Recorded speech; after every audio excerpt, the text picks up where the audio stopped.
안녕하세요, 성도 여러분. 새벽을 주님과 함께 오늘도 주님의 은혜가 우리 가운데 함께하기를 예수님의 이름으로 축복합니다. 오늘은 우리가 한국과 미국 교회 또한 세계의 모든 지역 교회를 위해서 함께 기도하는 날입니다. 같이 기도하시겠습니다. 아버지 하나님, 이 땅의 모든 지역 교회들이 코로나19 위기 가운데에 하나님의 뜻을 분별하게 하시고 해결할 수 있는 분은 오직 하나님이심을 알고 아버지 앞에 간절한 기도와 간구로 나아갈 수 있도록 은혜를 베풀어 주시옵소서. 교회에 모여 예배하든지 혹은 온라인으로 예배를 드리든지 세계 모든 지역 교회들이 이러한 상황 가운데서 빨리 모든 사태가 마무리되게 해주시고 또 이 영적인 광야 가운데 세우신 교회를 향한 하나님의 뜻을 깨닫게 하셔서 모두 예수님의 교회, 주님의 몸된 교회로 다시 한번 새롭게 하여 주옵소서. 기도하는 것은 이러한 어려운 위기 속에서 더욱더 교회인 우리들이 예수 그리스도의 복음과 또 성숙한 시민 의식으로 세상의 소금과 빛의 역할을 감당할 수 있게 하여 주셔서 이러한 과정을 통하여 하나님의 영광을 드러내게 하여 주옵소서. 아버지, 특별히 선교지에 있는 교회들에게 은혜 베풀어 주시기를 간절히 원합니다. 그들이 여러 가지로 어려움을 이중으로 겪고 있으니 그들 가운데 도움의 손길이 가게 해주시고 그들이 아버지의 은혜 가운데에 이 어려운 시기를 견디고 이기게 하여 주시옵소서. 우리 주 예수님의 이름으로 간절히 기도 올립니다. 아멘. 우리 사도행전의 말씀 계속해서 함께 은혜를 나누도록 하겠습니다. 오늘은 사도행전 7장 1절에서 36절을 독서하는 날입니다.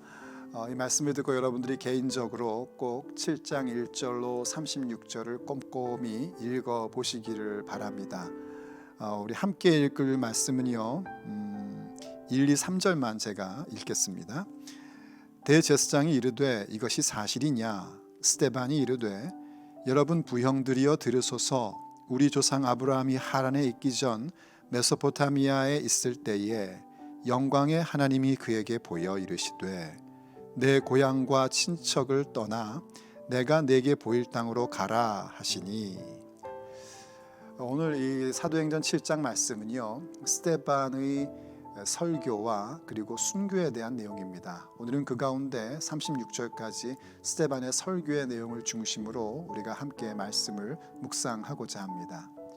스데반이 성령님으로 충만하게 되어서 유대인들과 일종의 말씀 논쟁이 생기게 됩니다.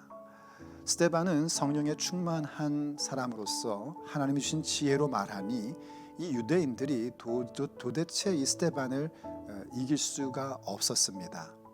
그러자 이 못된 사람들이 거짓 증인들을 세워서 스데반을 고소를 합니다. 그 고소의 내용은요 그 앞에 있는 6장 13절과 14절에 나옵니다. 이렇게 말씀하고 있습니다. 거짓 증인들을 세우니 이르되 이 사람이 이 거룩한 곳과 성전을 얘기하는 겁니다. 율법을 거슬러 말하기를 마지 아니하는도다. 그의 말에 이 나사렛 예수가 이곳을 헐고 또 모세가 우리에게 전하여 준 규례를 고치겠다함을 우리가 들었노라 하고 얘기를 합니다.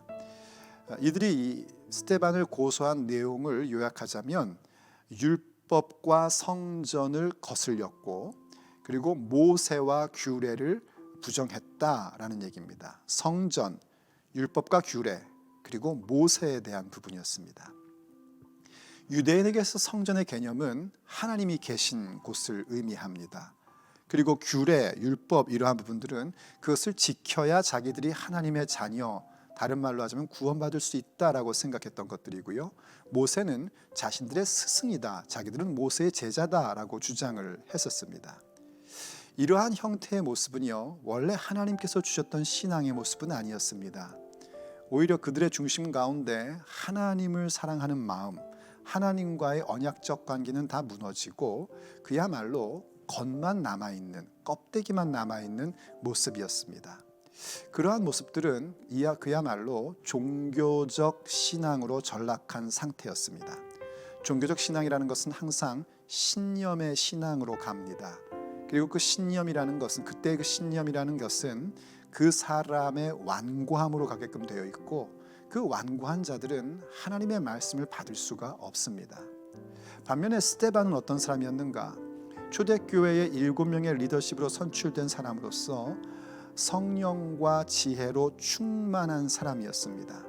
그렇기에 그는 더 이상 신념화되어 있는 종교적 신앙에 머무를 수가 없었고 성경을 중심으로 한 신앙의 믿음에 들어가 있었습니다. 또한 그는요, 그의 설교를 쭉 살펴보면 그가 그렇게 성경을 중심으로 한 신앙의 믿음을 갖고 있는 것뿐만이 아니라 바로 그 성경에 대하여 참 해박한 지식을 갖고 있었던 것을 우리가 보게 됩니다.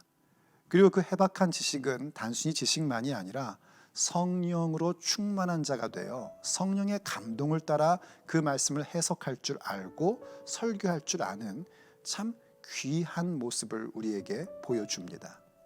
그러한 스데반이 이제 7장에 들어와서 자기가 고소를 당한 성전과 규례와 모세에 대하여 이제 변론을 하는 겁니다. 유대인들이 생각하는 성전, 규례, 모세가 중요한 것이 아니고 그 모든 말씀 가운데 있는 하나님이 어떻게 우리를 사랑하시고 인도하시고 구원하시는지에 대한 부분을 그는 성경의 역사 속에 중요한 인물들을 통하여 이야기를 하고 있는 겁니다.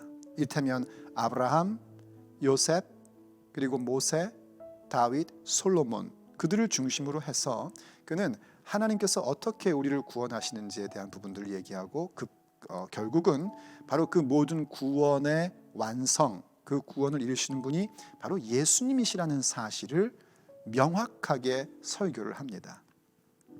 어떤 신학자는 말하기를 이 스데반의 설교는 아주 탁월한 설교였다고 그렇게 얘기를 하고 있습니다. 자, 과연 이 스데반의 메시지를 통하여 하나님께서 우리에게 어떠한 믿음을 원하시는지, 주님께서 우리를 구원하기 위하여 주신 은혜가 무엇인지 우리가 함께 그 부분들을 살펴보고자 합니다.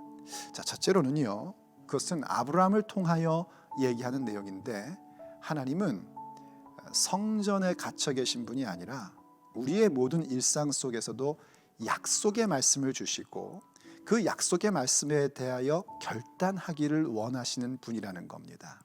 한번 7장 5절을 볼게요. 5절을 보면 이렇게 스데반이 설교를 합니다. 그러나 여기서 발붙일 만한 땅도 유업으로 주지 아니하시고 다만 이 땅을 아직 자식도 없는 그와 그의 후손에게 소유로 주신다고 약속하셨으며, 아브라함이 갈대아 우르로부터 하나님의 부르심을 받고 가나안 지역으로 오게 됩니다. 그렇게 오게 되었던 것은 하나님께서 계획하신 바가 있었기 때문이죠. 그 땅을 주겠다고 약속을 하셨음에도 불구하고 실제로 아브라함에게는 땅 한 평 자기의 소유로 가진 것이 없었습니다. 그때에 하나님은 도리어 땅 한 평 없는 아브라함에게 그 땅을 아직 아들도 없는 그에게 네 후손에게 주겠다라고 약속을 하십니다. 하나님은 우리를 부르실 때에 어떤 성전에서의 종교 행위 가운데 부르시는 것이 아니라 바로 이렇게 약속의 말씀으로 부르십니다. 그 약속의 말씀의 근거는 뭐냐면 바로 예수 그리스도를 우리에게 보내주시는 것이죠. 그리고 그 약속에 신실하신 분입니다. 그리고 그 약속의 말씀을 주시는 것뿐만이 아니라 그 약속의 말씀을 들은 자들에게는 그 말씀에 대한 결단을 원하십니다. 왜냐하면 하나님이 우리를 부르신 것은 인격적 관계의 부르심이지 기계적 관계의 부르심이 아니기 때문입니다. 그래서 아브라함에게도 처음에는 약속의 말씀을 일방적으로 주시다가 시간이 흐르고 아브라함이 성숙됐을 때에는 그에게 할례를 행하라고 하십니다. 그 할례는 언약의 상징이었습니다. 한번 8절을 보십시오. 할례의 언약을 아브라함에게 주셨더니 그가 이삭을 낳아 여드레 만에 할례를 행하고 이삭은 야곱을 야곱이 우리 12조상을 낳으니라 해서 그들이 할례를 받은 민족이 되었다는 걸 얘기하죠. 유대인들의 기계화되고 종교화된 상태에서의 할례는 그 할례가 자기들이 마치 선택받은 백성이다라는 엘리트 의식의 상징으로 있었습니다. 하지만 실제로 할례를 받았던 그 출발선상은 다름이 아니라 약속의 말씀 앞에 드리는 결단에 불과했던 겁니다. 하나님께서 약속의 말씀을 주시고 아브라함을 부르시고 약속의 말씀을 주시고 그로 하여금 하나님 나라의 큰 일꾼 되게 하시고자 하는 그 마음을 받아들이고 거기에 대하여 그 결단하는 표시로서 할례를 행한 것이죠. 그런데 유대인들은 바로 이 할례를 자신의 종교성으로 바꿔버린 겁니다. 그래서 문제가 됐고 그 할례가 항상 초대교회 안에서는 중요한 이슈로 등장하는 것들을 우리가 보게 됩니다. 이렇듯 하나님께서는 성전에 갇히신 분이 아니라 약속의 말씀으로 우리를 부르시고 그 말씀을 듣고 결단하는 자들을 통하여 하나님 나라의 위대한 일들을 이루시는 분이십니다. 자, 그리고 나서 요셉의 이야기를 통하여 또 한 가지 중요한 걸 얘기해 줍니다. 하나님은 우리에게 규례를 주실 때에 그 규례를 지켜서 구원받게 하시는 것이 아니라 사실은 우리가 구원받는 건 하나님의 신실하심으로 이루어진다는 사실을 요셉의 이야기를 통해서 말해 줍니다.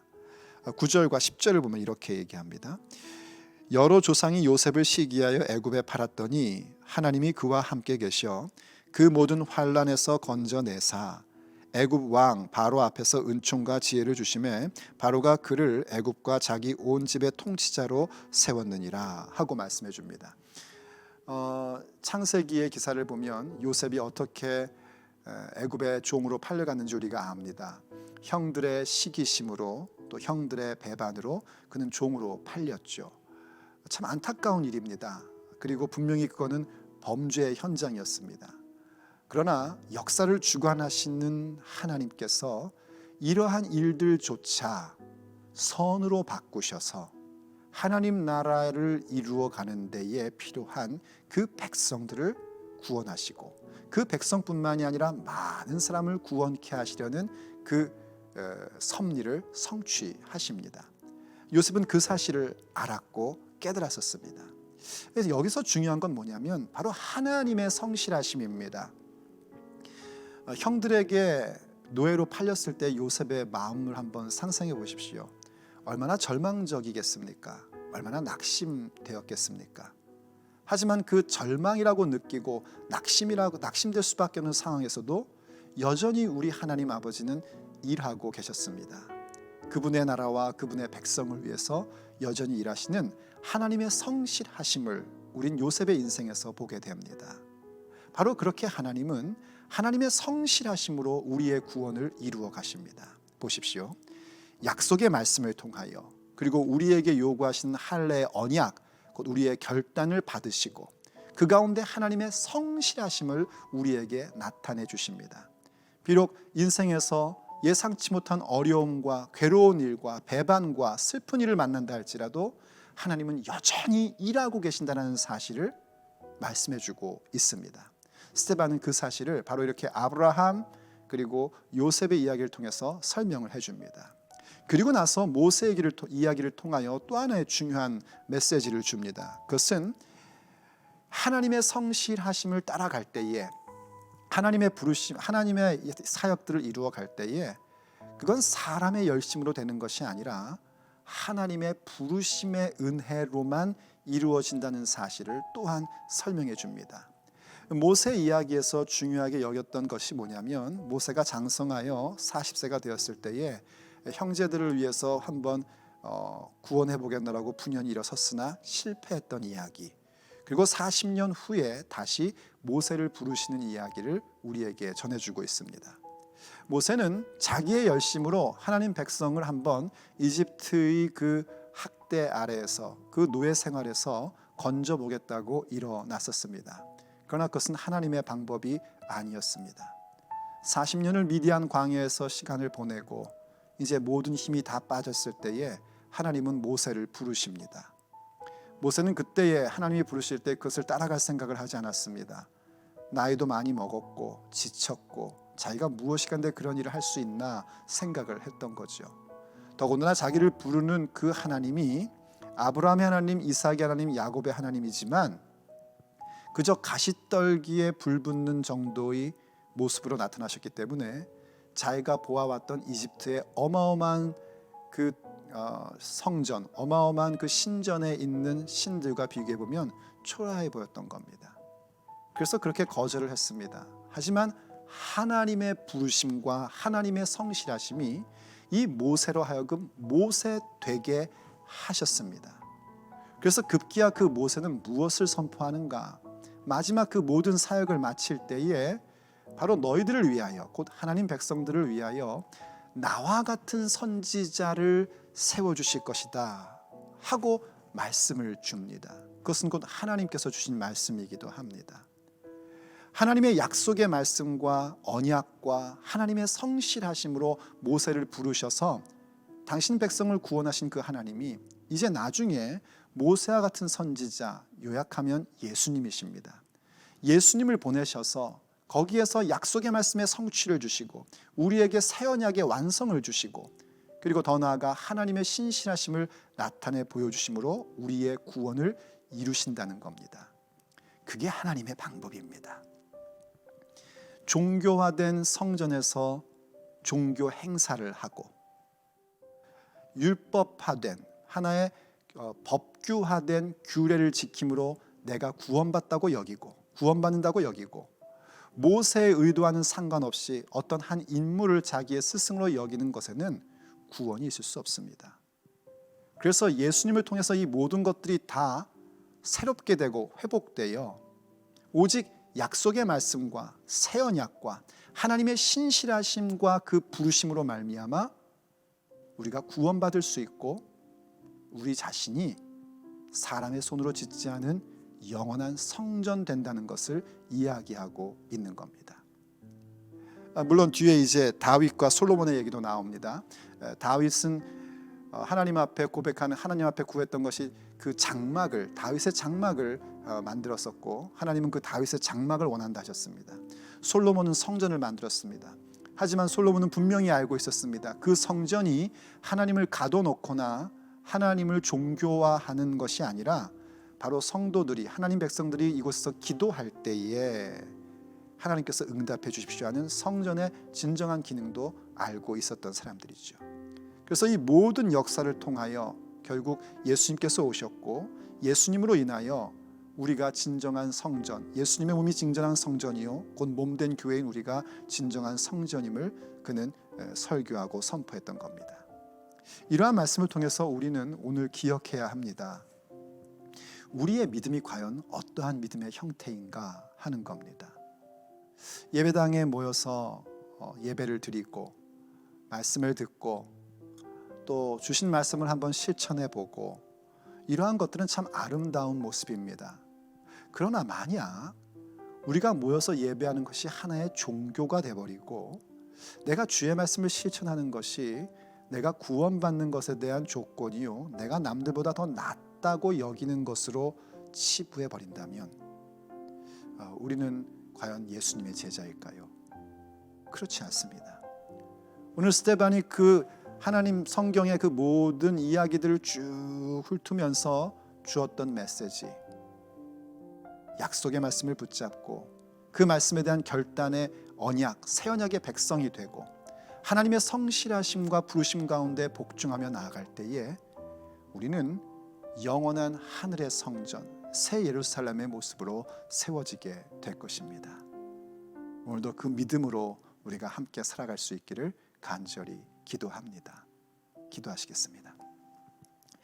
아버지 하나님, 스데반의 설교를 통하여 우리에게 깨달음을 주시고 우리의 신앙을 점검할 수 있게 해주시니 감사합니다. 아버지께서 주신 이 놀라운 택함받은 백성의 은혜로, 택함받은 백성으로서 그 은혜를 받은 자들로서 우리가 드리는 예배와 말씀의 실천과 그 모든 일들, 사역들이 행여나 종교의 행위가 될까 두렵습니다. 신념의 믿음이 될까 두렵습니다. 아버지, 우리를 붙잡아 주시옵소서.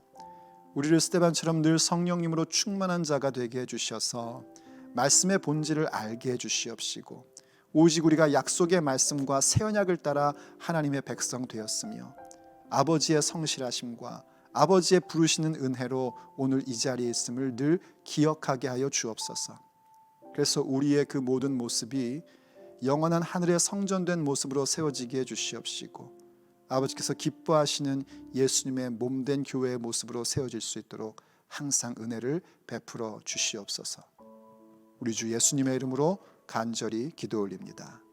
아멘.